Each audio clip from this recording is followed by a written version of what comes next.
इस मुद्दे पर, जहां पर इजरायल ने कर ली है बड़ी तैयारी और नसरल्लाह के मारे जाने के बाद ईरान बदले की कार्रवाई करना चाहता है और तैयारी भी कर रहा है। इधर इजरायल ने फिर बेरूत पर बरसाए हैं बम। बेरूत एयरपोर्ट के पास जबरदस्त बमबारी की गई है। हमले के बाद सुनाई दिए हैं खतरे के सायरन, जो लगातार लोगों को सावधान करने के लिए बजाए जा रहे हैं। लेकिन ये जो तस्वीरें हैं हमले की, ये बता रही हैं कि यहाँ इजरायल रुकने वाला नहीं है, थमने वाला नहीं है। एक बार फिर से बेरूत पर बम बरसाए हैं इजरायल ने। बेरूत एयरपोर्ट के पास में जबरदस्त बमबारी इजरायल की तरफ से की गई है और हमले के बाद लगातार सायरन की आवाज सामने आ रही है। अब ऐसे में लेबनान में जल्द ही ग्राउंड ऑपरेशन भी शुरू होगा, जो जानकारी मिल रही है। यानी कि जो हवाई हमले अभी तक हो रहे हैं, एयर स्ट्राइक जो अभी तक हो रही है, यानी कि मिसाइल, रॉकेट जो दागे जा रहे हैं, ड्रोन से हमले किए जा रहे हैं, वहां जल्द ही ग्राउंड ऑपरेशन भी शुरू होगा। अब कैसे ये ऑपरेशन शुरू होगा जान लीजिए। आईडीएफ का ऑपरेशन प्लान क्या है? सीमित जगहों पर ऑपरेशन ये चलाया जाएगा। टारगेट पहचान कर फिर वहां अटैक होगा। रॉकेट, मिसाइल, डिपो पर हमला होगा, यानी कि जहां से हमले की तैयारी है उसी ठिकाने को नष्ट कर दिया जाएगा। बचे हुए कमांडर्स को भी खत्म करने की तैयारी अब यहाँ पर इजरायल ने की है। क्या है इसको लेकर तैयारी, ये भी आप जानिए। बॉर्डर पर हजारों टैंक्स की तैनाती की गई है। इसमें 98वीं 36वीं डिवीजन की तैनाती है।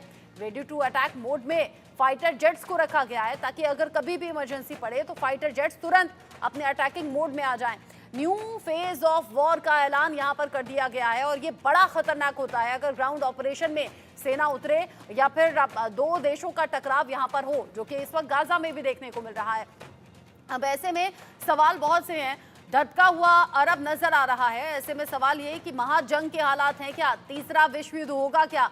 ग्रुप 1, ग्रुप 2 जो सामने आ रहे हैं आमने सामने की स्थिति में, कुछ देश ऐसे हैं जो कि ईरान के साथ में हैं, कुछ देश ऐसे हैं जो कि इजरायल का साथ दे रहे हैं। अब ऐसे में जो अलग अलग ताकतें हैं अगर आपस में भिड़ती हैं, यानी कि ईरान के जो सपोर्टिव देश हैं वो ईरान के साथ रह जाएं, इजरायल के जो सपोर्टिव देश हैं वो इजरायल के साथ में आ जाएं, तो यहाँ विश्व युद्ध जैसे हालात बनेंगे। तीसरे विश्व युद्ध की आहट इसीलिए बार बार इसे कहा जा रहा है। एक तरफ देखिए यहाँ ईरान के सपोर्ट में आपको चीन, रूस नजर आ रहा है और साथ ही साथ नॉर्थ कोरिया आपको इसमें नजर आ रहा है। दूसरी तरफ आप देखेंगे इजरायल के सपोर्ट में जहाँ पर अमेरिका है, ब्रिटेन है और जिस तरीके से दूसरे नेटो देश हैं वो भी यहाँ पर सपोर्ट करते हुए नजर आ रहे हैं। अब ये आमने सामने की जो टकराव है, जो टक्कर है, वो क्या तीसरे विश्व युद्ध की आहट के तौर पर देखा जाए? ये सवाल बहुत बड़ा बना हुआ है। कैप्टन कुमार, हालात लगातार खतरनाक हो रहे हैं। पहले सिर्फ बातें हो रही थी कि हमला होगा, तबाही होगी, अब तो तबाही के निशान, तबाही की तस्वीरें इतनी ज्यादा हैं कि खौफ खा रहे हैं दूर बैठे हुए देश भी। देखिए बात यह है रचना, बात यह है कि ये हमें ये समझना होगा कि एक लोकल कॉन्फ्लिक्ट ही है ये।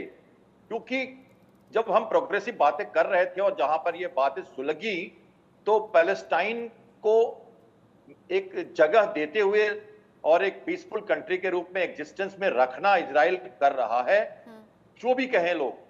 और दूसरा जो उसका जो घाव था हिजबुल्लाह, जो उनके बॉर्डर को तबाह करके रॉकेट के शोले बरसाता रहता है, उनके बॉर्डर पे 60,000 लोग जो विस्थापित हो चुके हैं उनको बहाल करना है, तो वो अपनी बात कह रहा है, अपने पड़ोसी के साथ अपने मुद्दे सुलझा रहा है। मैं इसको ऐसा मानता हूं और इसी कारण से कोई भी कंट्री डायरेक्ट कॉन्फ्लिक्ट में अभी तक इजराइल के 1 साल से नहीं आया और ना आएगा, क्योंकि ये बात बिल्कुल लोकल है। तो इसलिए मैं कहना चाहूंगा यही हालत रशिया यूक्रेन के साथ भी है, बात लोकल है। लोग भले बाहर से सपोर्ट करते रहे, पेट्रोल डालते रहे, आग में घी डालते रहे, पर कोई सामने आएगा नहीं, प्रॉक्सी लड़ाई चलती रहेगी।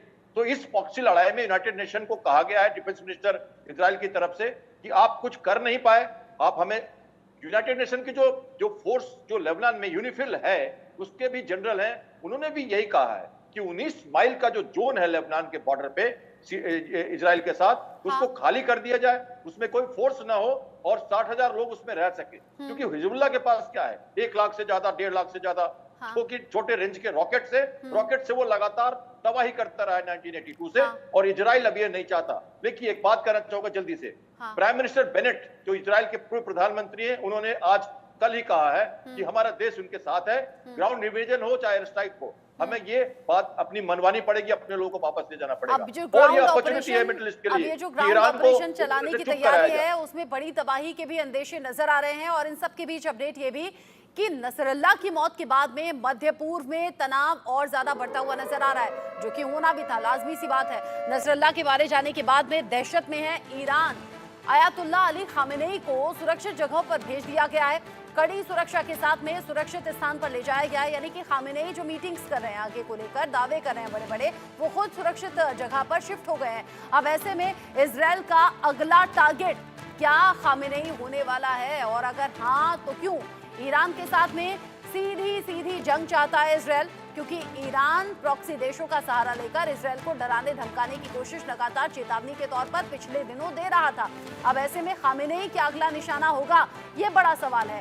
इसीलिए खामेनेई को निशाना बनाने की तैयारी अब इजराइल की है। ईरान युद्ध में उतरा तो अरब में सबसे बड़ी जंग होगी, ये भी तय समझिए। फिर पूरे प्रॉक्सी नेटवर्क को खत्म करने का मौका होगा, और इजराइल ऐसा मौका अपने हाथ से गंवाना कतई नहीं चाहेगा। खामेनेई का सुरक्षा घेरा बढ़ा दिया गया है, पूरे इलाके को IRGC ने घेर लिया है ताकि खामेनेई का कोई बाल बाका ना कर सके। IRGC के जवान सिविल ड्रेस में तैनात हैं। 3 किलोमीटर के इलाके में जैमर्स लगा दिए गए हैं। मिसाइल डिफेंस सिस्टम भी यहां पर तैनात नजर आ रहा है। लेकिन उधर हमास चीफ का मारा जाना, इधर हिजबुल्लाह चीफ का मारा जाना, और अब यहाँ खामेनेई को खौफ खा रहा है। इन सब के बीच में हूती की इजराइल को बड़ी धमकी सामने आई है। नसरल्ला की मौत के बाद